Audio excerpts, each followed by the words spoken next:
Welcome to the Keep Your Cool Mama podcast, where it's all about you, Mama. I am your host, Sheilah. I am here to help the busy, overwhelmed mom reclaim her sanity, balance motherhood, her self care, and to unapologetically grow. I am so happy you are here and hope you plan to stay a while. Kick your feet up, sit back, relax, so we can focus on you. Let's go, cool mama. Hey, cool mamas. This is Sheila, and you are listening to episode 45 of the Keep Your Cool Mama podcast. What's going on, ladies? How are you really feeling today? Well, of course, I hope that you are well and feeling good from the inside out. If you are not feeling well, please know that I am praying for you and hope that you start feeling better soon. Self-care. We hear about it pretty much everywhere these days, including this podcast. I feel like most people desire to indulge in self-care, even if it's not something that they are used to engaging in. Self-care is another one of those concepts that has been glamorized in a way that makes you sometimes feel like you are failing if you're not doing it the way the world says you should be.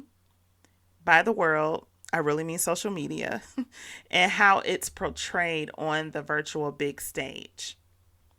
Taking vacations, going to the spa, getting your hair and nails done, and all the other amazing things that give self-care its good name.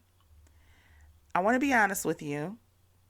Self-care does not come easy for Sheila, especially as a mom. I've talked to many other moms that may not have verbally said self-care isn't easy, verbatim. However, they have explained how hard it is to do anything for themselves.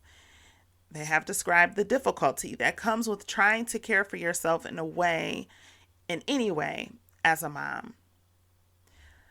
Some of these difficulties are false narratives that have been placed in our heads by others.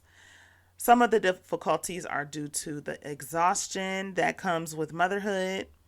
Some are our own stories that we have unintentionally created in our own minds. Whatever the case, the reality is that self-care does not come easy to everyone. Sometimes taking care of yourself does not come naturally when your focus and goal has consistently been to take care of your child. It takes practice. And I dare to say that sometimes self-care can feel like a chore. It can feel like an extra thing to do on your list, especially when it goes deeper than spa days and vacation, which, by the way, spa days and vacations, I want to be clear, are fun, are important, and should be a part of self-care. Okay. But when you are committed to doing self-work, taking care of your body, your mind, and your spirit, that stuff is hard. It's hard work. Sometimes I just want to go to bed and try again tomorrow. But the saying, anything worth having is worth fighting for, is what our focus needs to be. As a mom, it can sometimes feel like a fight when you are trying to keep your sanity, joy, and peace. When we stay in the fight, we are saying to ourselves and others that we are worth the effort. When we say things like, I don't have time to take care of myself, we are ultimately giving up on ourselves. While it is a real feeling many of us experience and believe, that time is not on our side to truly focus on our wants, needs, and desires. While that is something that we feel, it's just not true. We can't afford to not think about ourselves. We can't afford to not show up for ourselves and love ourselves. We need that same love and support that we are giving to everyone else. Trust me, I know that the struggle is real. I know that we may be dealing with tons of mom guilt. I know that engaging in any type of self-care takes time and requires you to slow down when you have so much to do already. But do you know what else is a struggle? Being stressed, overwhelmed, overstimulated, exhausted, and drained. This is why I say we cannot afford to not take care of ourselves. Now, you know I can't leave you without providing you with some helpful tips that will help you to stay consistent with your self care practices when it gets hard. Number one, schedule your self care. Plan your self care ahead of time so that it's not something that you have to squeeze into your schedule. Make it a permanent fixture in your life. Make self care a non negotiable. Set alarms, add it to your calendar, ask a friend to remind you. Do whatever you have to do to keep it on your mind and in your schedule and on your schedule. Number two, remind yourself of your why. When it gets hard to stick to anything, it is always helpful to remind yourself why this is important to you. One way to remind yourself of your why is by using affirmations and repeating them to yourself every day. Things like, I am worthy. I am a priority in my own life. Self-care is important to me. And these are just a few that I have said to myself and a couple I found online.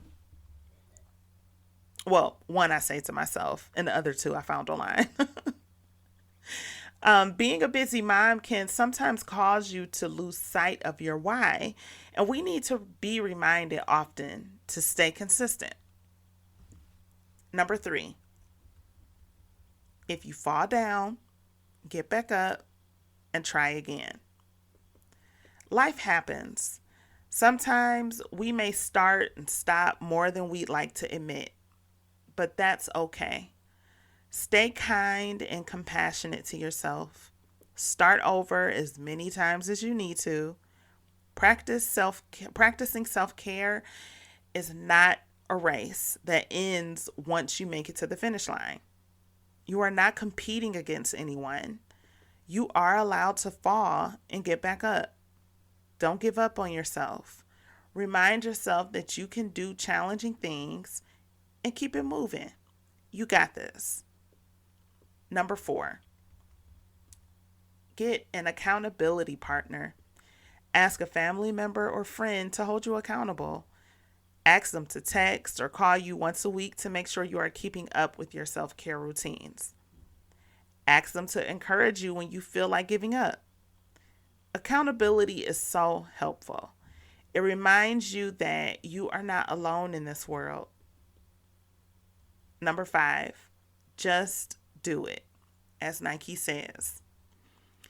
When you don't feel like it, count to 3 and just do it. Some days you just need a personal kick in the butt. Okay, let's just keep it real. I remember this song, or like a cheer from when I was a kid, called Buckle Down, Do It, that I'm now realizing is a perfect song to sing to yourself when you are having a hard time pushing forward. I mean, songs bring me joy. So if songs bring you joy, sing a song to yourself. And I'm going to sing this to you, okay? Don't laugh, but I'm going to sing it to you so that you can sing it to yourself and use it when you feel like it, okay? So the song goes, buckle down, do it. All you got to do is put your mind to it. Say, buckle down, do it. All you got to do is put your mind to it. Sheilah, what? Do it. All you got to do is put your mind to it. Sheilah, what? Do it. All you got to do is put your mind to it. Buckle down, do it. Maybe corny, right? But it works. When you sing that stuff and your brain hears you say that, it's going to make you want to get up, okay? So if it's just a day that you're feeling lazy and you don't feel like it, count to 3 and just do it. Sing the song if you need to, okay? Number 6, prayer.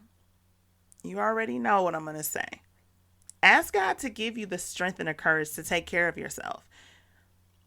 Prayer just simply works in every circumstance, every single circumstance, okay? And the reason why it works is because God loves you and he cares about what concerns you. He cares about everything that has to do with you. So pray and ask him to help to make self-care easier for you to do, because if you're having a hard time, it's nothing wrong with that, okay? It doesn't mean that something is wrong with you. You're just tired. You're just exhausted. Sometimes you just don't feel like it, and that's real. So ask God to help you in those areas that you need help in. Now, I hope that after listening to this episode, you feel encouraged to start or continue taking care of yourself, even when it gets difficult. Love yourself unapologetically, girl, because you matter.